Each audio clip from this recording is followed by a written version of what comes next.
നമസ്കാരം. പ്രധാന വാർത്തകൾ. തെരഞ്ഞെടുപ്പ് ഫലം പൂർത്തിയായപ്പോൾ വ്യക്തമായ ഭൂരിപക്ഷം ആർക്കും ലഭിക്കാത്തതിനാൽ കേരള രാഷ്ട്രീയം അനിശ്ചിതത്വത്തിൽ. ഇരു മുന്നണികളും സജീവ ചർച്ചയിലാണ്. കഴിഞ്ഞ തവണ 100 സീറ്റ് നേടിയ മുന്നണിയാ, ഇത്തവണ അത് 70 സീറ്റിൽ ഒതുങ്ങി. അത് നിങ്ങളുടെ ഭരണത്തിന്റെ നേട്ടാ. അത് നിങ്ങൾ കാലുവാരി കൊണ്ട് സംഭവിച്ചതാ. ഇങ്ങനെ പരസ്പരം പഴിയാരാതെ ഇനി എന്ത് വേണമെന്നാണ് ആലോചിക്കേണ്ടത്. എന്തൊക്കെ പറഞ്ഞാലും മുഖ്യമന്ത്രി രാജിവെക്കണം. രാജിവെക്കാൻ ഇവിടെ ആരും മുഖ്യമന്ത്രി ആയിട്ടില്ലടോ. നമുക്ക് ഇവിടെ ഭരിക്കാൻ പറ്റുമെന്ന് ഒരു തീരുമാനമായിട്ടില്ല. എന്തായാലും 69 സീറ്റ് വെച്ച് പ്രതിപക്ഷത്തിന് മന്ത്രിസഭ ഉണ്ടാക്കാൻ പറ്റില്ല. പക്ഷേ കൃഷ്ണകുമാർ നമ്മളോടൊപ്പം നിന്നാലേ നമുക്ക് ഭരിക്കാൻ പറ്റൂ. എന്നാലേ 71 തികയൂ. കൃഷ്ണകുമാർ അതിന് തയ്യാറാവോ? സീറ്റ് കൊടുക്കാത്തതിന്റെ ദേഷ്യം കാണില്ലേ? ഞാൻ ഇതിനെക്കുറിച്ച് അവനോടൊന്ന് സംസാരിച്ചു. അവൻ ഇങ്ങോട്ടൊന്ന് വരാമെന്ന അർത്ഥസമ്മതം മൂളിയിട്ടുമുണ്ട്. മേനോൻ മത്സരിക്കണ്ട, മോൻ മത്സരിച്ചാ മതിയെന്ന് ഈ മേനോനോട് ഞാൻ 100 വട്ടം പറഞ്ഞതാ. താ കേട്ടില്ല? അതെന്റെ രാഷ്ട്രീയ തന്ത്രം. നിന്റെ മകനെ നിർത്തിയിരുന്നെങ്കിൽ പ്രതിപക്ഷം പറയും മക്കൾ രാഷ്ട്രീയമെന്ന്.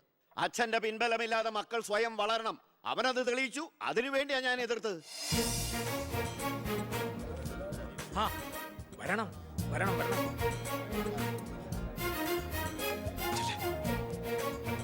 മിടുക്കൻ മിടുക്കൻ. എന്നോട് പിണക്കൊന്നുമില്ലല്ലോ. എന്തിന്? ഇത് പൊളിറ്റിക്സ് അല്ലേ? ഇവിടെ വേണ്ടത് സ്പോർട്സ്മാൻ സ്പിരിറ്റ് അല്ലേ? നീ ഇരിക്കടാ. അങ്ങോട്ടിരിക്കേ. വേണ്ട സാർ. കൃഷ്ണകുമാറിന്റെ പിന്തുണ ഞങ്ങൾക്ക് പ്രതീക്ഷിക്കാമല്ലോ അല്ലേ? ഞാൻ പിന്തുണച്ചാലേ KDF-ന് മന്ത്രിസഭ ഉണ്ടാക്കാൻ സാധിക്കുമെന്ന് എനിക്ക് നന്നായിട്ട് അറിയാം. ചെറുപ്പം മുതൽ പ്രവർത്തിച്ചു പോന്ന പ്രസ്ഥാനത്തിന്റെ കൂടെ നിൽക്കാൻ എനിക്ക് സന്തോഷമേ ഉള്ളൂ. പക്ഷെ ഒരു ഡിമാൻഡ് ഉണ്ട്. ആഭ്യന്തരം എനിക്ക് കിട്ടണം.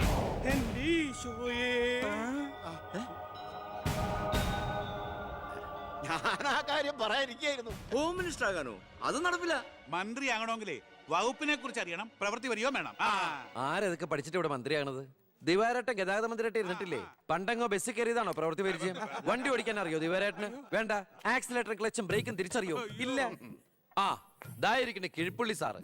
പണ്ട് വിദ്യുച്ഛക്തി വകുപ്പ് കൈകാര്യം ചെയ്തിരുന്ന ആളല്ലേ? ഒന്ന് ചോദിച്ചോട്ടെ, ഈ വിദ്യുച്ഛക്തി എങ്ങനെ ഉണ്ടാക്കുന്നേ?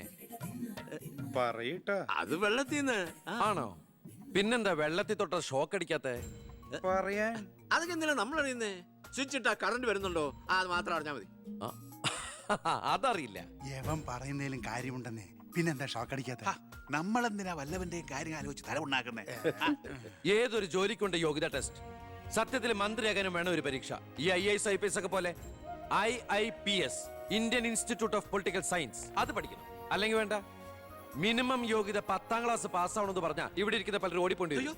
ഈ തെരഞ്ഞെടുപ്പ് എന്ന് പറയണത് തന്നെ ഒരു പരീക്ഷയാ.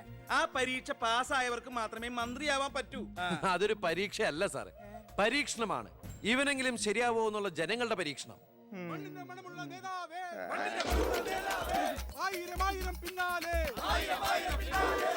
മതി, ഇനി നിങ്ങൾ ഇവിടുന്ന് ജൈവിച്ചോ. ഞാൻ പറയാതെ ആരും നിർത്തരുത്. മണമുള്ള നേതാവേ, ആയിരം ആയിരം പിന്നാലെ. എന്തിനാ ഇങ്ങനെ ഓരോന്നിനെ സൃഷ്ടിക്കണേ? അപ്പൊ സാറേ, എന്റെ കക്ഷി മത്സരിച്ച 3 സീറ്റിലും ഞങ്ങൾ വിജയം കണ്ടെത്തി കഴിഞ്ഞു. ഇവരുന്ന മന്ത്രിസഭയിൽ ആഭ്യന്തരം തന്നെ പിടിക്കാനാണ് എന്റെ തീരുമാനം. എങ്കിലും ഞാൻ ഇറങ്ങാണ്. അയ്യോ പോകല്ലേ, നമുക്ക് ചർച്ച ചെയ്യാം. എന്റെ തീരുമാനത്തിൽ മാറ്റൂല. ഇല്ലെങ്കിൽ വീണ്ടും ഒരു ഇലക്ഷൻ നേരിടാൻ അല്ല, തയ്യാറല്ല. ഞാൻ പറയുന്നു കേക്ക്. തിരക്ക് വേണ്ട, നിങ്ങൾ സമയമെടുത്ത് ആലോചിച്ചിട്ട് മതി. അവൻ പറഞ്ഞതിൽ ഒരു തെറ്റുമില്ല. ആഭ്യന്തരം അവന് തന്നെ കൊടുക്കണം. ആഭ്യന്തരം വിട്ടിട്ട് കാലിരിക്കില്ല. അഭ്യന്തരം എന്ന് പറയാൻ തനിക്ക് എന്ത് യോഗ്യതയാണോ ഉള്ളത്? മന്ത്രിസഭ ഉണ്ടാക്കാൻ അവൻ വേണം. കൃഷ്ണകുമാർ തനിക്കറിയോ? എന്നെ ഒന്നുകൂടെ വന്നേ. അവൻ പണങ്ങി പോയതാണോ? കാര്യം കാണാൻ കഴുതക്കാരും പിടിക്കണം. ഞാൻ ആരുടെ കാല് പിടിക്കണം പറഞ്ഞേ? തന്റെ കാല് പിടിക്കണോ? തന്റെ മോന്റെ കാല് പിടിക്കണോ? ഞാൻ ആരുടെയും പിടിക്കാൻ തയ്യാറാ. ഒന്നുകൂടെ ആലോചിച്ചിട്ട് പോരെ പക്വതയില്ലാത്ത ഒരുത്തന്റെ കയ്യിൽ ആഭ്യന്തരം കൊടുക്കാൻ? അവന്റെ പിറകിൽ ഞാനില്ലടോ. അവനെ മുന്നിൽ നിർത്തി ഞാൻ ഭരിക്കും. ആരൊക്കെ എന്തൊക്കെ പറഞ്ഞാലും ആഭ്യന്തരം ഞാൻ വിട്ടു തരില്ല. തനിക്ക് കൈയിട്ട് വരാൻ പറ്റിയ ഒരു വകുപ്പ് തന്നാ പോരെ? തരാം. എങ്കിൽ വനം മതി. നമുക്ക് സാവധാനം വെളുപ്പിച്ചെടുക്കാം. അതിന് യോഗ്യതയിലൊന്നും മാത്രം ആരും പറയരുത്. കാരണം ഞാൻ കാടിന്റെ മകനാണ്. കൃഷ്ണകുമാറായ ഞാൻ നിയമം വഴി സ്ഥാപിതമായ ഭാരതത്തിന്റെ ഭരണഘടനയോട് ഒരു മന്ത്രി എന്ന നിലയിൽ എന്റെ കർത്തവ്യങ്ങൾ വിശ്വസ്തയോടെ മനസാക്ഷിയെ മുൻനിർത്തി നിർവഹിക്കുമെന്നും ബി കൃഷ്ണകുമാർ ആഭ്യന്തരമന്ത്രിയായി സത്യപ്രതിജ്ഞ ചെയ്ത് അധികാരമേറ്റു. ഗവർണർ നരേന്ദ്ര ഷെറാവത്ത് സത്യവാചകം ചൊല്ലിക്കൊടുത്തു. തൊമ്മൻ ചാക്കോ മന്ത്രിസഭയിലെ ഏറ്റവും പ്രായം കുറഞ്ഞ മന്ത്രിയാണ് ബി കൃഷ്ണകുമാർ.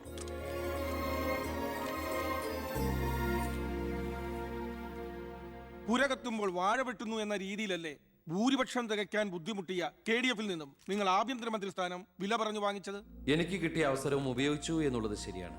അത് പക്ഷേ എന്റെയും കുടുംബത്തിന്റെയും സാമ്പത്തിക ഭദ്രത അരക്കെട്ട് ഉറപ്പിക്കാനോ അധികാര ദുർവിനിയോഗത്തിനോ അല്ല, മറിച്ച് എനിക്ക് കിട്ടിയ ഈ അധികാരം ജനനന്മയ്ക്കായി വിവേകത്തോടെ ഉപയോഗിക്കാനാണ്. അച്ഛനെതിരെ മത്സരിച്ചപ്പോഴുണ്ടായ മാനസികാവസ്ഥ? ഞാൻ അച്ഛനെതിരായിട്ടല്ല, അച്ഛന്റെ രാഷ്ട്രീയ നയങ്ങൾക്കെതിരെയാണ് മത്സരിച്ചത്. രാഷ്ട്രീയം വ്യക്തിനിഷ്ഠമല്ല. അച്ഛനെ തോൽപ്പിച്ചപ്പോൾ എന്തു തോന്നി? ഞാനല്ലോ തോൽപ്പിച്ചത്, ജനങ്ങളല്ലേ. രാഷ്ട്രീയക്കാർ കൊള്ളരുതായ്മ കാണിച്ചാൽ വോട്ടിങ്ങിലൂടെ പുറത്താക്കാൻ ജനങ്ങൾക്ക് അവകാശമുണ്ട്. അപ്പോൾ താങ്കളുടെ അച്ഛൻ ശ്രീ ബാലഗംഗാധരൻ ഒരു കൊള്ളരുതാത്തവരും അഴിമതിക്കാരും ഒക്കെ ആണെന്നാണോ ബഹുമാനപ്പെട്ട മന്ത്രി പറയുന്നത്? ഞാനൊരു വ്യക്തിയല്ല ഉദ്ദേശിച്ചത്. അച്ഛൻ കുറ്റവിമുക്തനാണെന്ന് തെളിയിക്കപ്പെട്ട താങ്കൾ ഈ മന്ത്രിസ്ഥാനം ഒഴിഞ്ഞ് അദ്ദേഹത്തിന് വീണ്ടും ഒരു അവസരം നൽകുമോ? അച്ഛൻ നിരപരാധിയാണെന്ന് തെളിഞ്ഞാൽ, പാർട്ടി ആവശ്യപ്പെട്ടാൽ എന്റെ മന്ത്രി പദവിയും MLA സ്ഥാനവും ഉപേക്ഷിക്കാൻ ഞാൻ തയ്യാറാണ്. കുറച്ച് സമയം, ഒരുപാട് കാര്യങ്ങൾ. അപ്പോ നമുക്ക് വീണ്ടും കാണാം.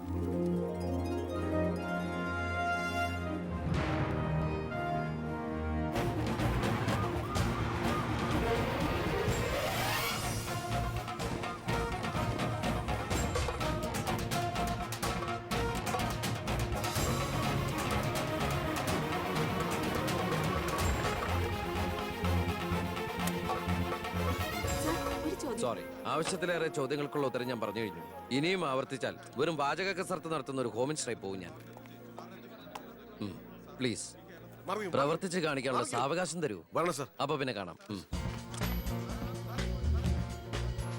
സർ, സാർ പറഞ്ഞില്ലേ കറപ്ഷൻ ഇല്ലാത്ത officers? DYSP Anantharaghavan, sir. SI Prathap Varma, sir. Please come.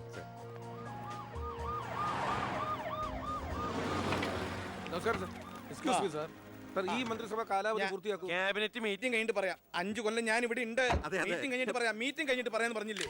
എന്റെ പേഴ്സണൽ പ്രൊട്ടക്ഷൻ വിങ് എന്ന പേരിൽ സാറും സാറിന്റെ ഗ്രൂപ്പും എന്നോടൊപ്പം ഉണ്ടാവണം. സർ. അത് പക്ഷെ എന്നെ പ്രൊട്ടക്ട് ചെയ്യാൻ വേണ്ടിയിട്ടല്ല, ഈ നാടിനെ പ്രൊട്ടക്ട് ചെയ്യാൻ എനിക്ക് നിങ്ങൾ ആവശ്യമാണ്. എന്നെക്കാൾ ഉയർന്ന റാങ്കുള്ള എനിക്ക് കമ്മ്യൂണിക്കേറ്റ് ചെയ്യാൻ എളുപ്പം സാറുമായിട്ട്. പണ്ട് ലാത്തി ചാർജുകൾക്കിടയിൽ സാർ പലവട്ടം എന്നെ ലാത്തിയുമായിട്ട് പരിചയപ്പെട്ടിട്ടില്ലേ സാർ? അതല്ല സർ, പിന്നെന്താ സാർ? ഒരു റിക്വസ്റ്റ് ഉണ്ട്. യെസ്. സാർ ഇനി എന്നെ സാറേന്ന് വിളിക്കരുത്. ഒരു മന്ത്രിയായെന്ന് കരുതി പെട്ടെന്ന് അപ്പനെ കയറി അവസരപ്പെട്ടാന്ന് വിളിക്കാൻ പറ്റുമോ? ഞാൻ സാറേന്ന് വിളിച്ച് ശീലിച്ചു പോയി. നാവ് അങ്ങനെ വഴങ്ങും സാറേ. ഗുഡ് മോർണിംഗ് ആ, അയ്യർ സാർ. ഇവരുടെ പുതിയ പോസ്റ്റിംഗിന്റെ കാര്യം ഞാൻ DGയോട് ഇൻഫോം ചെയ്തിട്ടുണ്ട്. Please take necessary steps. Okay, sir. Okay. Sure, sir. Hello, ഞാൻ പൗത്രനാ. നിന്റെ സത്യപ്രതിജ്ഞ ഞാൻ TV-യിൽ കണ്ടു. ഒരു യുവാവ് ഹോം മിനിസ്റ്ററായിട്ട് നീ ശരിക്കും ഷൈൻ ചെയ്ത് കേട്ടോ. ആരുടെയെങ്കിലും മുമ്പിൽ ഷൈൻ ചെയ്യണമെന്ന ഉദ്ദേശത്തോടെയല്ല ഞാൻ മന്ത്രിയായത്. പിന്നെ ഞാൻ നിന്റെ പെങ്ങടെ പേരിൽ ഒരു എസ്റ്റേറ്റ് വാങ്ങിയില്ലായിരുന്നോ? ഇവിടെ ഇപ്പൊ തേങ്ങയിടിയിൽ നടക്കുക. ഈ ഏരിയയിൽ കള്ളന്മാരുടെ ഭയങ്കര ശല്യമെന്നാണ് നാട്ടുകാർ പറയുന്നത്. നീ ഒരു 10-20 പോലീസുകാരെ ഇങ്ങോട്ട് ഏർപ്പാടാക്കണം. അവരെ നിക്കട്ടെന്ന് കാവലിന്. അളിയന്റെ തേങ്ങയ്ക്ക് പ്രൊട്ടക്ഷൻ തരാനുള്ളതല്ല കേരള പോലീസ്. അവർക്ക് വേറെ ജോലിയുണ്ട്. മിസ്റ്റർ പൗത്രന് വേറെ എന്തെങ്കിലും പറയാനുണ്ടോ?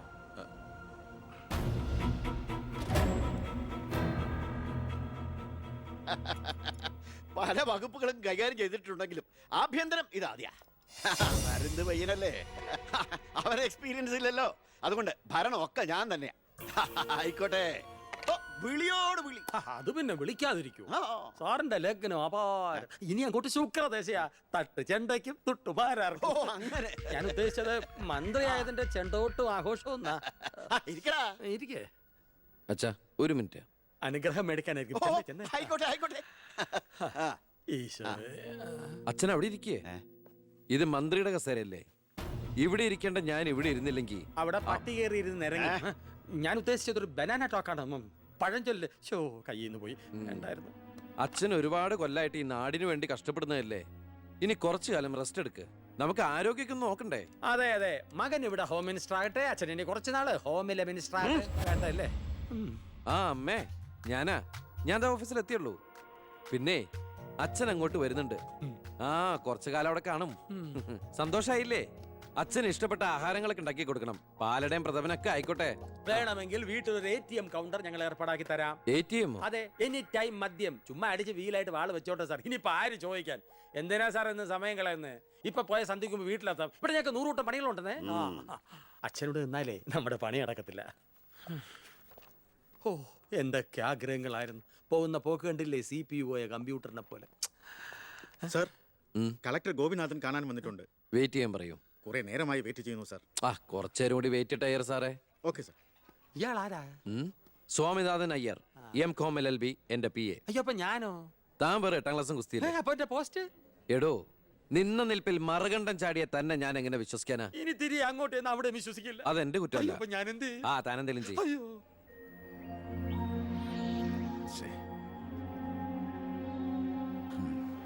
Hello mister Gopinath. ഹായ്. താനെന്താണ് ഇവിടെ? Hey minister. Oh I am sorry. തന്റെ ബ്രദറിലോ ആണല്ലോ ഹോം മിനിസ്റ്റർ. എടോ, താൻ ഇവിടെ കളക്ടറായിട്ട് 3 വർഷം തയ്യാറായില്ലേ? ദൂരത്തേക്ക് ഒരു ട്രാൻസ്ഫർ വരും മുമ്പ് ഇവിടെ തന്നെ ട്രൈ ചെയ്തൂടെ ഹോം സെക്രട്ടറി ആയിട്ട്? സത്യത്തിൽ ഞാൻ അതിനുവേണ്ടി തന്നെ വന്നത്. പക്ഷെ അളിയനകത്ത് ഭയങ്കര തിരക്ക്.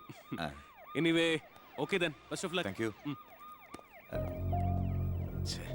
കഷ്ടം. ആ മണിക്കൂർ 2 ഞാൻ കാത്തു നിൽക്കുന്നേ. എന്തൊരു തിരക്കായിരുന്നളിയാ. കേറിയപ്പോ തന്നെ ഇങ്ങനെ അളിയെ ഫയലിലേ ഒരു അളിയനും അച്ചമ്മയ്ക്കും വീട്ടില്. ഇത് ഹോം മിനിസ്റ്ററുടെ ഓഫീസാണ്. Call me sir. അങ്ങനെ വിളിക്കണമെന്ന് ഞാൻ പറയില്ല. സർ. എന്തായാലും വിളിച്ചു പോയില്ലേ, ശീലായിക്കോട്ടെ. കണ്ടിന്യൂ ചെയ്തോളൂ. Anything official? No sir. Official meeting with collector scheduled at tomorrow 10:30 AM. Okay. So see you tomorrow. Sir. സാറിന്റെ അമ്മായച്ചനല്ല ഇപ്പൊ മന്ത്രി, അളിയനാ. അളിയനാള് സ്ട്രൈറ്റാ, വെള്ളച്ചിലൊന്നും നടക്കുകയല്ല. എനിക്കിട്ടും കിട്ടി തട്ട്. വിട്ടോ എന്തൊരു സ്ട്രിക്റ്റ്.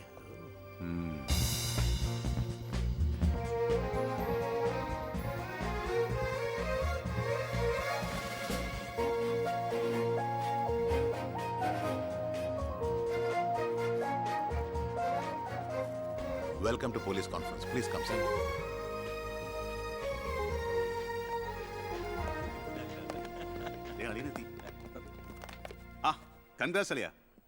മിസ്റ്റർ DGP, നിങ്ങളുടെ പോലീസ് ഓഫീസേഴ്സ് ഹോം മിനിസ്റ്ററെ കാണുമ്പോൾ എങ്ങനെയാണ് ബിഹേവ് ചെയ്യുന്നത്?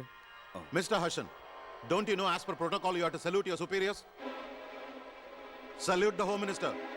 Sir. That's it. Keep it up.